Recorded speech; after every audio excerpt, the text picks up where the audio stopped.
Olá pessoal, sejam bem-vindos. Meu nome é Sandoel Vieira, sou professor no Departamento de Matemática da Universidade Federal do Piauí e é um prazer poder recebê-los nessa reabertura do Teoremas e Teorias. O Teoremas e Teorias é um projeto de palestras quinzenais organizados por mim, pelo professor Raí Vitor, pelo professor Joel Rabelo, com apoio institucional da UFP e apoio financeiro da FAPEP. Nesta nova fase, o Teoremas e Teorias vai acontecer de forma online. Então a gente vai ter essas palestras fantásticas aqui no YouTube. Nesta nossa primeira palestra, nós temos o prazer de receber o professor Wilton Soares. O professor Wilton é professor de matemática, egresso da casa, um grande entusiasta da educação e, como profissional, é atualmente o CEO do grupo Pensar Educação. Professor, é um prazer recebê-lo. Muito obrigado por ter aceito o convite. A palavra é sua. Eu que agradeço o convite, Sandoel. Mais uma vez, pessoal, boa tarde. Quero aqui agradecer o convite do Sandoel, do Micael, do Joel, do Raí, que organiza esse evento. Para mim é sempre um privilégio estar numa sala de aula. Como professor, é uma alegria e é um ambiente prazeroso, um ambiente que eu me sinto bem. Mas a UFP, onde eu estudei, tem um prazer especial, tem uma alegria especial voltar a essa casa, né? E logo na entrada aqui encontro um grande querido professor, Mário Gomes. Foi um dos meus primeiros professores assim que eu cheguei aqui na UFP, um dos últimos também aqui eu tive contato. Passaram vários professores, mas ele permanece aqui firme, jovem, né? Eu disse para ele, professor, você não mudou nada, né? Se passaram aí 15, 20 anos e o senhor sempre permanece com essa energia. Um dos professores mais alegres, entusiastas dessa universidade, e eu fico feliz, professor, em revê-lo, viu? E entrando nesse espaço aqui, eu lembro da minha primeira experiência nesse auditório. Foi com o professor, esqueci agora o nome, meu Deus do céu, Barnabé. Barnabé aplicou uma prova aqui na estreia desse auditório. E sempre que eu volto para a UFP, eu me alegro porque desse lugar aqui foi onde eu comecei a construir os meus sonhos. Esse lugar foi onde eu comecei a ampliar as possibilidades profissionais para a minha vida. A minha história não é muito diferente da história de vocês. Pessoas vindo de famílias simples, alguns vindo do interior do Piauí, do interior do Maranhão, de lugares distantes, procurando na universidade um destino melhor para a sua vida, para a sua trajetória, melhor qualidade de vida. Talvez para alguns aqui sejam a primeira experiência de graduação foi isso na minha casa. Eu fui o primeiro da família inteira, Mário, a fazer uma graduação. E após mim vieram uma multidão. Vieram meus irmãos, sobrinhos, filhos dos meus irmãos, mas eu fui o primeiro. Então eu não poderia deixar de agradecer a esse lugar, porque de verdade a matemática mudou a minha vida. E quando o Sandoel me trouxe para falar sobre educação, sobre algum tema que conectasse vocês, eu pensei em ampliar um pouco e não falar de matemática, porque primeiramente todos aqui falariam de matemática melhor do que eu. Então eu decidi falar aquilo que ninguém fala melhor do que eu, que é a minha história. Ninguém fala da minha história melhor do que eu. E falar da minha história com a matemática. E quando eu trago esse tema de resolver problemas além dos números, é porque, de fato, existe uma quantidade de problemas e oportunidades do mundo além do que a gente está restrito aqui em sala de aula. E eu sempre digo que, sempre do lado de um grande problema, existe uma grande oportunidade. E sempre do lado de um pequeno problema, existe uma pequena oportunidade. Mas o fato é que, sempre do lado de um problema, tem uma oportunidade. E se existe uma coisa que nós somos treinados aqui no curso de matemática é resolver problema, não é verdade? E eu digo a vocês que parece bobagem fazer essa conexão, mas é pura verdade. Os problemas matemáticos têm tudo a ver com os problemas da vida real. Os problemas de matemática têm uma conexão enorme com qualquer problema da nossa vida cotidiana. E eu digo para vocês que talvez a grande descoberta que a gente precisa fazer como profissionais de matemática é fazer essa conexão e se aproveitar disso.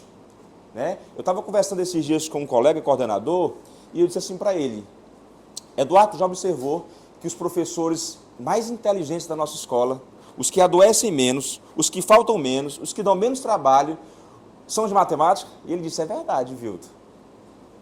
Nós recebemos de forma intuitiva aqui essa capacidade de ser mais resilientes, de enxergar esperança, às vezes, na adversidade. Então, a formação em matemática, ela precisa ser vista como um ampliar de horizontes, além da capacidade de resolver problemas restritamente ou estritamente da matemática. E eu estou com o meu passador tá aqui. E eu queria falar um pouco sobre isso, nessa perspectiva. Até porque, se a gente olhar para a nossa profissão só como professor, só com a perspectiva de, ao final de um curso, ser professor, talvez o cenário não seja o mais otimista. Se eu entro aqui, passo aqui 3, 4 anos, no meu caso foi 5 anos, foram 5 anos, na perspectiva de sair daqui para ser professor, pode ser que eu me frustre ao final dessa trajetória. Porque o que o cenário mostra é que as perspectivas apontam é que talvez o professor, ser professor, como nós conhecemos, na concepção que conhecemos, talvez não seja tão relevante daqui a alguns anos. Muito embora eu discorde disso aqui. Eu trouxe essa informação para dar esse senso de realidade a que o mundo caminha, né?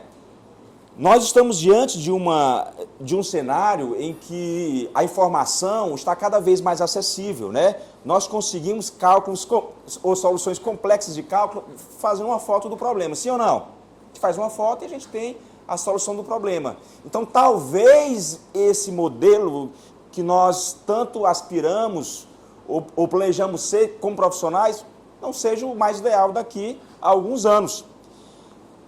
Mas o fato é que as oportunidades que podem surgir também são maiores. E eu digo sempre que para ser professor de matemática não precisa fazer a graduação de matemática. Então, se a finalidade de fazer um curso tão complexo como esse, que exige tanto de vocês, é tão somente replicar o conhecimento, talvez o esforço seja desnecessário. Por que eu digo isso? Porque ensinar matemática, por exemplo, para o ensino básico, que é o segmento que eu trabalho, atualmente não seja preciso fazer uma graduação. Quando eu comecei a dar aula, eu era professor de matemática, de química e de física. Eu vou contar uma história para vocês que reflete bem essa frase que eu estou expondo aqui para vocês. Eu lembro que eu fui dar uma aula para um aluno e era uma aula de física. Eu estava ainda aqui no primeiro período de matemática. E eu lembro que eu precisava ganhar dinheiro, precisava trabalhar, e a minha intenção era dar aula de matemática, mas surgia a necessidade também de dar física. Então o pai queria matemática, queria física, queria química. E a mãe perguntou, professor, o senhor dá aula de física também? E eu disse, dou, só me deu o assunto antes para eu estudar. Eu não disse isso, mas pensei. E ela me disse, o assunto é movimento retilíneo uniformemente variável. Tem esse assunto da física, não tem ainda? E eu lembro que eu peguei o livro de física, eu estudei o livro, e quando eu cheguei, pessoal, o assunto era hidrostática. Eu nunca tinha estudado na minha vida hidrostática. Eu fiz o ensino médio na escola pública, não dava para chegar até a hidrostática, era o último capítulo do livro. Nunca chegava no último capítulo. E eu lembro que eu peguei o livro e eu disse assim, agora deu. Aí eu peguei o livro e eu disse assim, vamos estudar os conceitos de hidrostática. E fui lendo com o estudante, e eu fui lendo e aprendendo. Aí eu disse assim para ele, agora vamos para os exercícios resolvidos, porque são nos exercícios resolvidos que a gente vai aprender os conceitos mais elementares e botar em prática. E eu fui estudando com o aluno e fui aprendendo os conceitos de hidrostática. Moral da história, eu consegui fazer o aluno estudar e ele tirou uma boa nota na prova. E aí eu descobri que não era sobre entender profundamente do conteúdo, mas era dominar a narrativa, era entender conceitos, era fazer o aluno sentar numa mesa, num ambiente controlado, silencioso, era dar rotina para ele estudar, era dizer, agora faz esse exercício, agora faz esse, depois faz esse. Eu entendi, cara, ser professor não é tão difícil. Eu não preciso de um conhecimento profundo de física para ser um professor de física. Aí eu fui para a química. Aí eu fui para biologia sem ter nenhum domínio profundo desses conteúdos. Mas eu entendi que desenvolver outras habilidades como essa, né, essa capacidade de lidar com o conflito, com o problema ali imediato e encontrar uma solução, era algo que eu precisava desenvolver. E na época que eu passei no vestibular de matemática, eu não passei com essa finalidade. Talvez assim como alguns de vocês também. Eu vim fazer a graduação em matemática por um motivo. Porque eu tinha feito o terceiro ano no ano anterior, tentei o curso de administração, contabilidade e direito, em 3 universidades diferentes, não consegui passar em nenhuma. E a minha mãe disse assim, Vilton, tu vai ter que trabalhar, não dá para estudar mais. Eu disse, mamãe, mas eu tenho que estar na universidade. Ela, não, filho, não tem como mais. E aí eu, com muita insistência, ela disse assim, tá bom, mais um ano de tentativa. Mas se você não passar, vai procurar um emprego lá no Paraíba. Eu lembro demais ela dizendo, vai procurar um emprego lá no Paraíba. Mas você tem que trabalhar. Uma mãe vindo do interior, uma família simples, que entendia que os filhos tinham que trabalhar muito cedo. E todos os meus irmãos já trabalhavam. Então, eu consegui uma bolsa, eu fui no cursinho aqui de Teresina, conversei com o dono do cursinho, e ele me deu uma bolsa. E eu fiz um ano de cursinho. E eu pensei, cara, eu preciso passar no vestibular, então deixa eu escolher um curso que eu não tenho como não passar. Aí eu fui para aquela lista de concorrência, aquele edital que tinha, não tem mais aquele edital, né, que tinha um caderno e tinha as concorrências. Aí eu fui lá na lista, fui lá no finalzinho, aí tinha matemática e agrimensura. Eram os 2 últimos cursos. Matemática era 0,78 a concorrência e a agrimensura era 0,40, era abaixo. Eu disse, aqui só eu Vilton contra o Vilton. Então aqui não tem como eu não passar na graduação de matemática. Por que eu digo isso? E às vezes é frustrante para alguns que achavam que eu tinha vindo para matemática pela paixão pela matemática. Porque meu sonho era ser um professor de matemática, meu sonho era trabalhar com educação. E quando eu falo isso, eu abro um parênteses para falar sobre propósito. O propósito você encontra, às vezes, no caminho. Você nasce sonhando ser professor, muitas vezes. Muita gente nasce sonhando ser professor, muita gente sonha em ser médico. O meu caso, e eu tenho certeza que a maioria, você encontra sentido nas coisas no próprio caminho. E foi isso que aconteceu comigo. Eu não sonhava em ser professor de matemática. Eu sonhava em conseguir entrar na universidade e conseguir trabalhar. Ponto. Essa era a minha missão de vida. Como é o propósito de muita gente que precisa trabalhar. E eu me lembro que a primeira disciplina que eu peguei aqui foi Elementos de Matemática. Ainda tem essa disciplina? Professor Gilvan. O professor Gilvan está por aqui, Mário? E aquela disciplina foi um marco na minha vida. Por que foi um marco?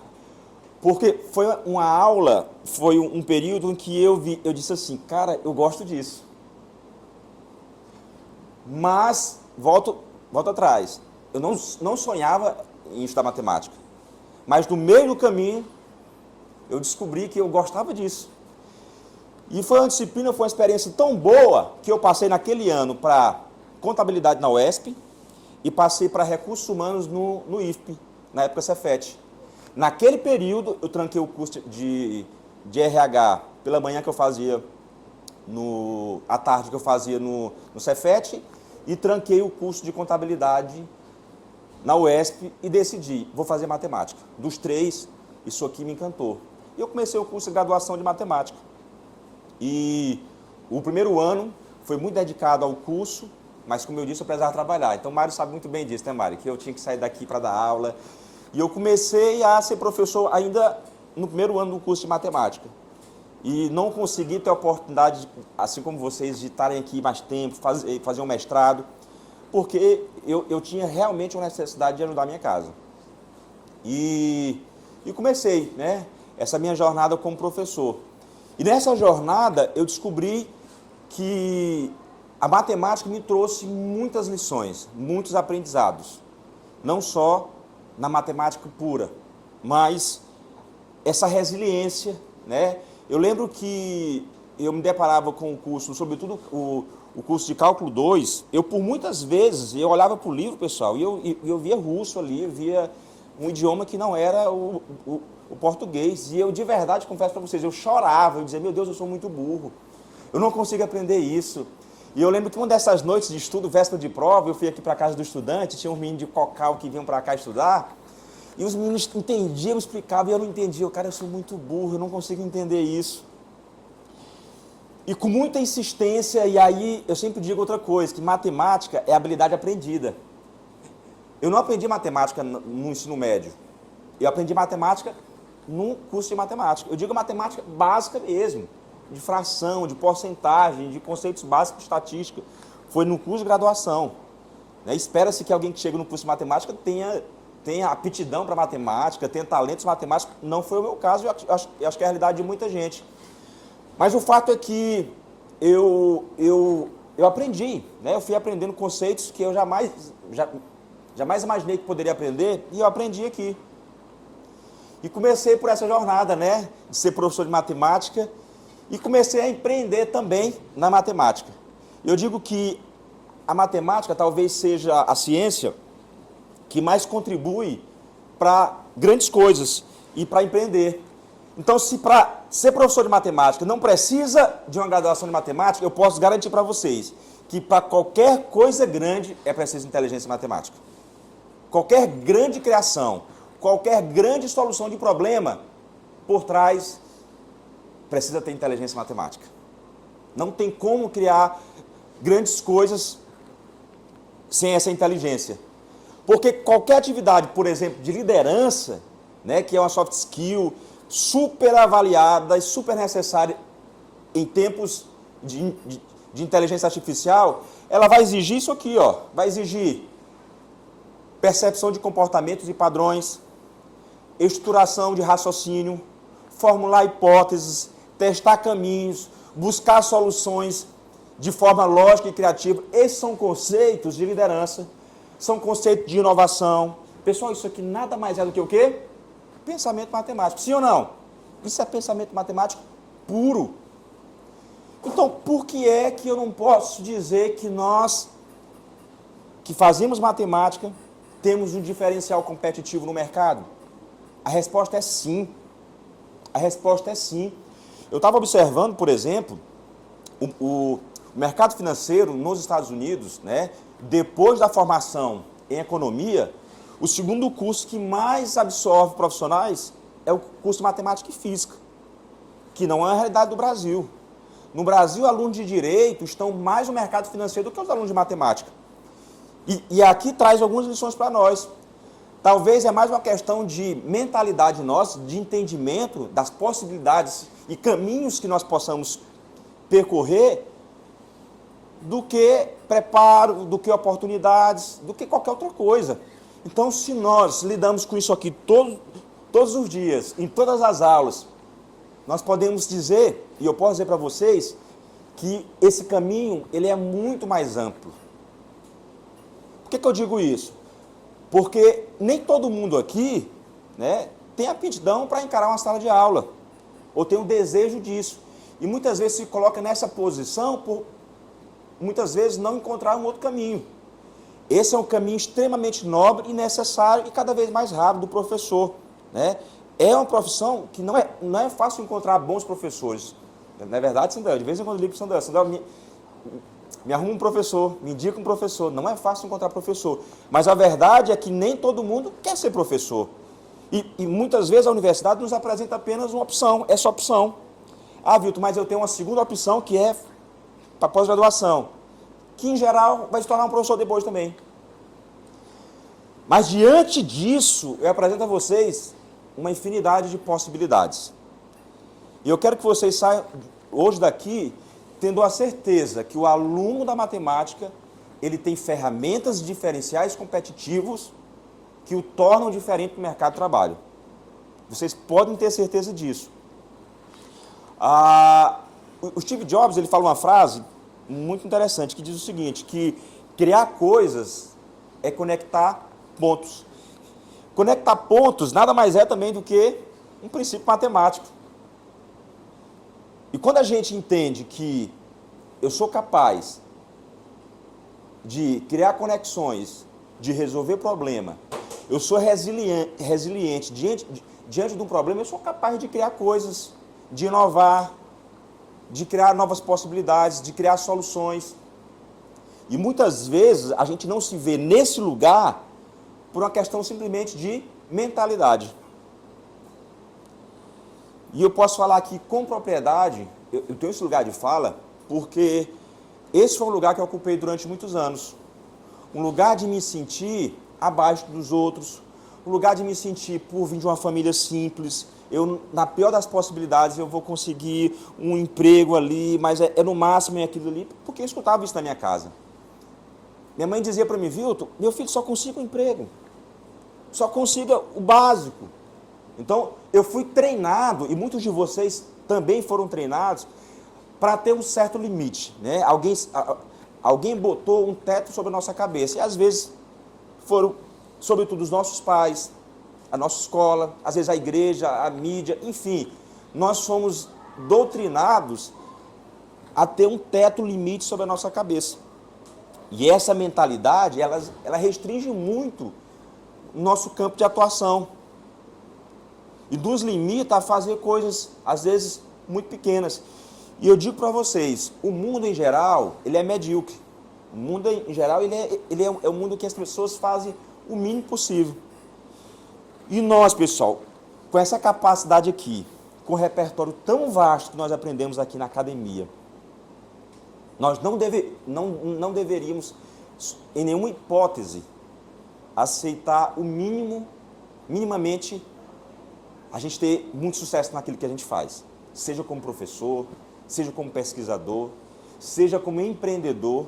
Eu digo para vocês, empreender necessita e há como um requisito ter habilidades matemáticas.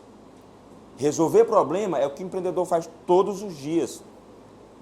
Se existe uma coisa que o empreendedor precisa ter, é a capacidade de resolver problemas todos os dias.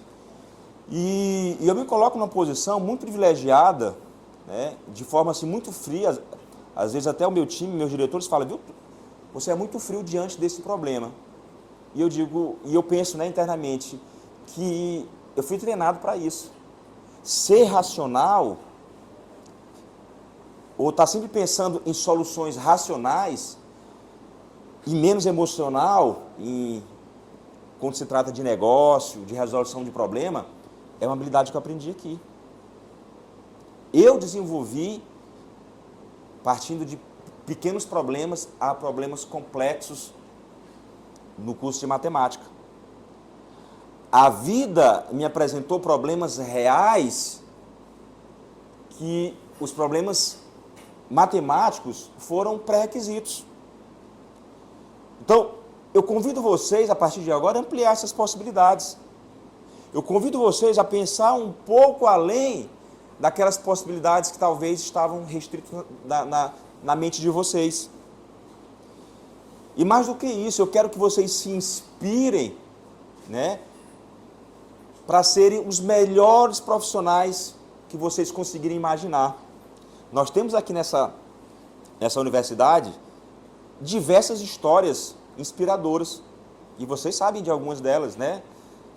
Coincidentemente, no mesmo ano que eu entrei, entrou o governador do estado, Rafael, que também é fruto dessa casa.